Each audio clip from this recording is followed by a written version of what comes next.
4 MNA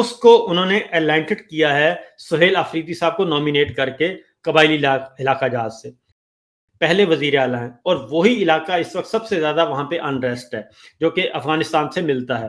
تو اگر تو ہمارے ملٹری لیڈرشپ میں کوئی سینس پریویل کرے تو یہ بہترین ہو سکتا ہے، کیونکہ اس کے بعد قبائلی عوام بھی ان کے ساتھ آ کے کھڑے ہیں، قبائلی سردار بھی ان کے ساتھ کھڑے ہیں، اور اگر آپ نے پیس لانا ہے، دہشت، ایک چیز ذہن میں رکھیے گا سہراب، کے نہ میں اور نہ آپ کوئی بھی، دہشت گردی کے خلاف جنگ جو ہے وہ پوری قوم نے لڑی تھی، اس کے بارے میں کسی کو کوئی دو رائے نہیں تھی۔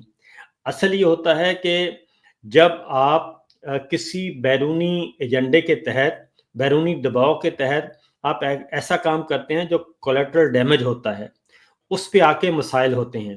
اس لیے یہ کہنا اب پریشر ہے باہر سے، افغانستان، امریکہ کے طرف سے جو بیانات آ رہے ہیں ان کو دیکھ لیں اور پھر ہمارا ایکٹ دیکھ لیں، ایسے لگ رہا ہے کہ ہم اس جو شدت ہے اس کو کم کرنے میں ہم خود بھی دلچسپی نہیں لے رہے، اور اس کو ہم خود بھی بڑھانا چاہتے ہیں، کہ شاید اس لیے کہ شاید ہمارے صدر ٹرمپ خوش ہو جائیں، کہ وہ بھی یہی چاہتے ہیں کہ ان کو بھی کوئی جگہ چاہیے ادھر۔ تو اس تناظر میں یہ ساری چیزیں دیکھنی ہیں، تو آپ کو پولیٹیکل اسٹریٹجی بنانی ہے۔ آپ پر اگر پریشر ہے بیرونی کہ دوبارہ یہاں پہ آپ کوئی نہ کوئی حرکت کریں، تو اس کے لیے ضروری ہے کہ آپ پولیٹیکل اسٹریٹجی بنائیں، پولیٹیکل پلیئرز کو ساتھ میں لائیں اور اس قضیے سے نکلیں، اور عوامی جو پریشر ہے اسی کے ذریعے ہی ریاستیں نکلتی ہیں۔ اس کی ایک سمپل سی مثال دے دیتا ہوں کہ یمن کے وقت آپ سے فوج مانگی گئی تھی، اور اس وقت بھی ہم نے پہلے یہ فیصلہ ہو گیا کہ ہم نے فوج نہیں دینی، کیونکہ وہ پراکسی جنگ تھی ایران اور سعودی عرب کی، اور ایران ہمارا پڑوسی ملک تھا اور اس کے اثرات پاکستان میں آنے تھے۔ پھر فیصلہ ہو گیا بند کمرے میں کہ ہم نے یہ نہیں دینی، اور اب کیسے انکار کرنا ہے، اس کے لیے پھر ایک پولیٹیکل اسٹریٹجی بنائی گئی تھی، اور اس کے اکارڈنگلی پھر چلا گیا تھا۔ وقتی طور پہ سعودی عرب آپ سے ناراض ہوا، لیکن الٹیمیٹلی اس کو بھی پتہ چل گیا کہ جو یمن جنگ ہے اس کے لیے بھی اچھی نہیں تھی۔ تو اس لیے اب بھی ضرورت ہے کہ آپ پہ پریشر ہے تو آپ اعتماد میں لیں پولیٹیکل پلیئرز کو، اور پولیٹیکل پلیئر اس وقت ایک ہے جس کے ساتھ عوام ہے، جس کے پاس مینڈیٹ ہے، صوبے میں حکومت آپ نے خود دی ہے، اس کا فارم 45-47 میں تبدیل نہیں کر سکے، تو آپ اس کے ساتھ بیٹھیں اور پولیٹیکل اسٹریٹجی بنا کے آگے بڑھیں۔ یہ اس طرح ہوگا تو چیزیں بہتر ہوں گی، اور اگر صرف اور صرف آپ نے فرمائشیں پوری کرنی ہیں اغیار کی، تو اس کا نتیجہ پھر کوئی اچھا نہیں نکلے گا۔ سر اب آج ہم نے ایک میٹنگ میں دیکھی ہے جہاں پر فیلڈ مارشل صاحب کی اور زرداری صاحب کی ملاقات ہو رہی ہے۔ بلاول صاحب نے بھی جس طرح سے کہا کہ پوری پہنچے اور وہاں پر جا کر اپنی ذمہ داریاں ادا کریں۔ میں کل حبیب اکرم صاحب کو سن رہا تھا، وہ یہ کہہ رہے ہیں کہ بسط کثر کے ذریعے پیپلز پارٹی کے ساتھ ملا جائے، نیگوسیشن شروع کی جائے اور پولیٹیکل ایک کنسنسس بہت ساری چیزوں کے اوپر بلڈ کیا جائے گا۔ یہ کوئی صورتحال بنتی نہیں نظر آ رہی ہے؟ ویسے کشمیر میں بھی پیپلز پارٹی کو کافی سپیس دی جا رہی ہے۔ دیکھیں، پیپلز پارٹی اور پی ٹی آئی کو ملانے کی کوشش بڑی پرانی ہے، یہ اس سے پہلے بھی کافی دفعہ ہو چکی ہے، لیکن عمران خان صاحب جو ہیں وہ اس طرح کا کوئی پولیٹیکل الائنس پیپلز پارٹی کے ساتھ بھی نہیں چاہتے، اور یہاں تک کہ جب 8 فروری کا الیکشن ہوا تھا تو اس وقت بھی پیپلز پارٹی نے کی سینٹرل ایگزیکٹو کمیٹی نے یہ فیصلہ کر لیا، اور ابھی وہ فیصلہ اناؤنس ہی ہوا تھا کہ عمران خان صاحب نے کہہ دیا کہ پیپلز پارٹی اور مسلم لیگ نواز سے کے ساتھ ہم نہیں بیٹھیں گے۔ تو پولیٹیکل الائنس تو میرا نہیں خیال کہ کوئی مستقبل میں بن سکے گا۔ ہاں یہ ہے کہ ایک خاموش سی انڈرسٹینڈنگ ضرور ہو سکتی ہے، اس کی وجہ یہ ہے کہ پیپلز پارٹی کو بھی اور خاص طور پہ بلاول بھٹو کو اگر آگے بڑھنا ہے تو وہ پھر اس کو اپنے آپ کو مسلم لیگ نواز سے ان کو علیحدہ کرنا پڑے گا۔ اس کی ریزن یہ ہے کہ جو اس وقت راول پنڈی کیپٹن کی سوچ ہے وہ تو مریم صاحبہ کے ساتھ ہے، اور نیکسٹ وزیر اعظم مریم صاحبہ، ان کے کاغذوں میں تو وہ چل رہا ہے۔ اور پنجاب میں بھی پچھلے دنوں جو لڑائی ہوئی پیپلز پارٹی اور نون لیگ کی، تو اس میں بھی وزن جو ہے جو ہمارے جنرل صاحب کا وہ مریم صاحبہ کی طرف تھا، مسلم لیگ نون کی طرف تھا۔ اس لیے پیپلز پارٹی کو بھی یہی سپیس ہے, یہی راستہ ہے آگے آنے کا. اور یہ وزیر اعلیٰ کے الیکشن میں بھی آپ نے دیکھا کہ گورنر صاحب جو ہیں ان کو استعمال کیا گیا, لیکن پیپلز پارٹی نے فیس سیونگ تھی یا پبلک میں جو بھی تھا, بلاول کو پھر اوپنلی یہ کہنا پڑا اور کہ جناب جائیں جہاز دیں سی ایم صاحب, آپ جا کے اپنی آئینی ذمہ داریاں پوری کریں اور جو عدالت کا حکم ہے وہ پورا کریں. تو اس کا مطلب ہے کہ پیپلز پارٹی نے ایک بار پھر ایک میسج کنوے کیا ہے پی ٹی آئی کو, اور یہ ایک پازیٹیو ہے, کیونکہ مولانا فضل الرحمان صاحب پہ پی ٹی آئی کوشش کر رہی تھی, لیکن مولانا فضل الرحمان صاحب نے ساری امیدوں پہ ایک بار پھر پانی پھیر دیا اور اس میں علی امین گنڈا پور سچے ثابت ہوئے. سر یہ جو پنجاب کے اندر ہوا ہے مرید میں تھوڑا سا اس طرف آتے ہیں, یہ 7 فیصد کی پارٹی کے اوپر مذہبی جماعت کے اوپر کیوں کریک ڈاؤن کیا گیا؟ یہ کیا واقعی تمہیں کلیئر کریں آپ, کیونکہ آپ کے سامنے یہ مرج ہوئے تھے اور آپ کے سامنے بالکل دیکھتے دیکھتے یہ پروان چڑھی.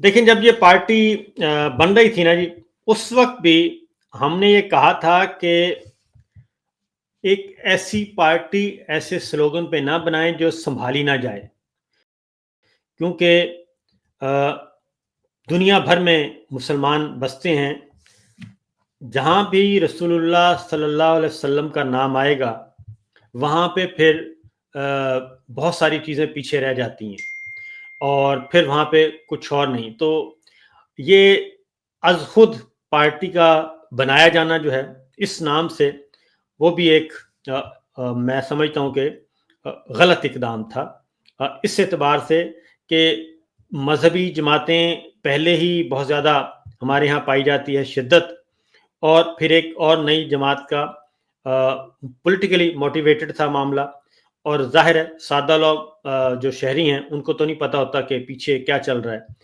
تو اس کے بعد ابھی یہ جو ایکٹ کیا گیا شدت پسندی کے سب خلاف ہیں جی, وہ خواہ کوئی لبرل کرے, خواہ وہ ماڈریٹ کرے, خواہ وہ کوئی ڈیموکریسی کے روپ میں کرے یا پھر کوئی نیشنلزم کی بنیاد پہ کرے, اس کے تو حامی کوئی بھی نہیں ہے. پہلی بات, اصل مسئلہ یہ ہے کہ یہ آ گئے اور ان کو پہلے ہی, ان کو نکلنے سے پہلے ہی 2 دن پہلے ہی ان پہ کریک ڈاؤن شروع کر دیا گیا.